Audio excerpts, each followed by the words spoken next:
혹시 요즘 금값 확인해 보셨나요? 1g에 12만 원을 넘었습니다. 이제 한 돈짜리 반지 하나 사려면 50만 원이 우습게 깨지는 시대가 된 거죠. 문제는 지금 이 상황을 보고도 금이 비싸졌네 하고 넘기는 사람이 대부분이라는 겁니다. 그런데 반대로 누군가는 조용히 아주 꾸준하게 금을 사들이고 있다는 사실 알고 계셨나요? 금은 위기의 자산이라고 하죠. 전쟁, 금융 불안, 통화가치 하락 같은 일이 벌어지면 금값이 오르는 이유, 바로 신뢰 때문입니다. 지금처럼 불안한 시기엔 사람들이 종이돈보다 금을 더 믿는다는 거죠. 그런데 최근 들어 금값이 너무 빨리, 너무 조용히 오르고 있습니다. 이건 단순한 귀금속 수요 때문이 아니라는 의미입니다. 2026년 들어 금값은 다시 사상 최고치를 향해 달려가고 있습니다. 국내 금 시세는 1g당 12만 원을 넘겼고 1kg짜리 금괴는 무려 1억 2천만 원 이상입니다. 심지어 금은방에서 금이 없어요 라는 말까지 나오고 있죠. 이건 단순한 고물가 때문만은 아닙니다. 누군가가 아주 체계적으로 금을 사들이고 있다는 신호일 수 있습니다. 그리고 그 누군가는 절대 우연히 움직이지 않죠. 놀랍게도 지금 금을 가장 많이 사들이는 주체는 개인이 아닙니다. 세계 중앙은행들입니다. 2023년부터 이미 미국, 중국, 러시아, 인도 등 주요 국가들이 외환 보유고 중 일부를 금으로 전환하기 시작했죠. 특히 중국은 위안화 방어와 달러 의존도 축소를 동시에 추진하며 비공식적으로 금을 계속 쌓아 올리고 있는 것으로 알려졌습니다. 한국은행도 최근 몇 년 새 금 보유량을 2배 가까이 늘렸습니다. 중앙은행이 금을 사들인다는 건 단순한 분산 투자 차원이 아닙니다. 세계 질서가 흔들릴 가능성에 대비하고 있다는 뜻입니다. 달러 패권이 흔들릴 수도 있고 지정학적 갈등이 격화될 수도 있으며 글로벌 금융 시스템에 균열이 생길 수 있다는 우려가 반영된 행동이죠. 한편 개인 투자자들은 이 흐름을 뒤늦게 따라잡고 있는 상황입니다.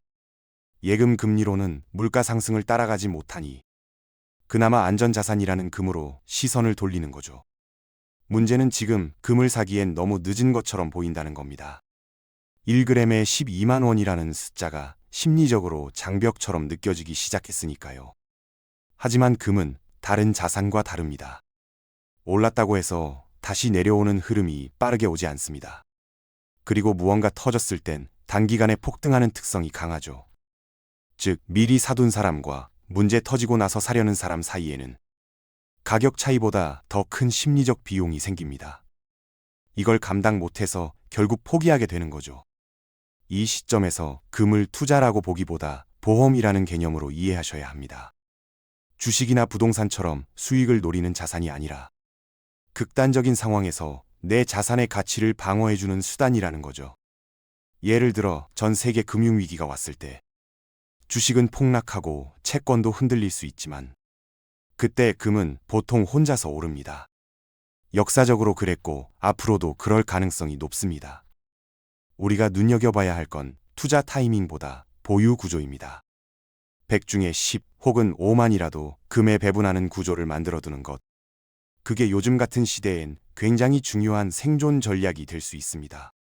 금값이 오르고 있다는 사실보다 더 중요한 건 왜 사람들이 지금 금을 찾는지에 대한 이해입니다. 반대로 이미 계산 끝낸 사람들은 다르게 움직입니다. 이들은 가격에 집중하지 않습니다.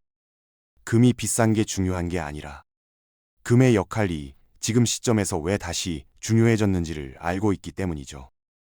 자산의 일부라도 금으로 쪼개놓고 극단적인 위기 시나리오에 대비한 포트폴리오를 짜둔 사람들. 이들이 바로 진짜 금의 가치를 아는 이들입니다. 지금 금값이 오르는 건 단순한 수요 때문이 아닙니다. 믿을 만한 자산이 점점 줄고 있다는 공포의 반영이죠.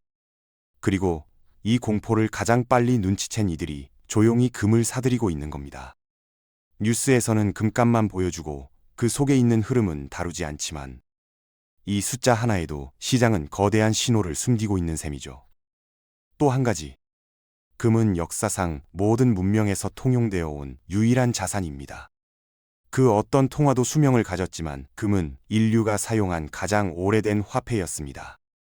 중앙은행이 금을 사들이는 이유도 결국 돈보다 오래 살아남는 자산이기 때문입니다. 미래가 불확실할수록 사람들은 과거로 돌아갑니다. 그 과거 속에 금은 항상 있었고 지금도 마찬가지죠. 금값이 13만 원, 14만 원을 넘어가는 건 단지 시간 문제일 수 있습니다. 만약 달러 약세가 본격화되거나 글로벌 금융기관 중 하나라도 흔들린다면 자산 시장에서 가장 먼저 반응하는 건 주식이 아니라 금일 가능성이 높습니다. 그때가 되면 금을 사고 싶어도 사기 어려운 상황이 벌어질 수 있죠. 지금은 그런 리스크를 미리 점검하고 준비하는 시간일 수 있습니다. 그럼 우리는 어떻게 해야 할까요? 모든 자산을 금으로 바꿀 수는 없습니다. 하지만 지금 같은 시기엔 적어도 왜 금이 오르고 있는지를 알고 있어야 합니다. 정보가 있어야 판단이 생기고 판단이 있어야 선택을 할 수 있으니까요. 그 흐름을 읽지 못하면 결국 가장 비쌀 때 따라가고 위기가 끝나고 나서야 그때 살 걸 하게 되는 패턴이 반복될 수밖에 없습니다. 지금 이 영상을 보셨다는 건 이미 그 흐름의 가장자리에 들어오신 겁니다. 금값이 올라서 무섭다면 그 안의 의미를 먼저 이해하셔야 합니다. 불안은 이해로만 덜어낼 수 있고 이해는 정보에서 시작됩니다. 이런 흐름을 미리 알고 싶으시다면 구독과 좋아요 한번 눌러주세요. 감사합니다.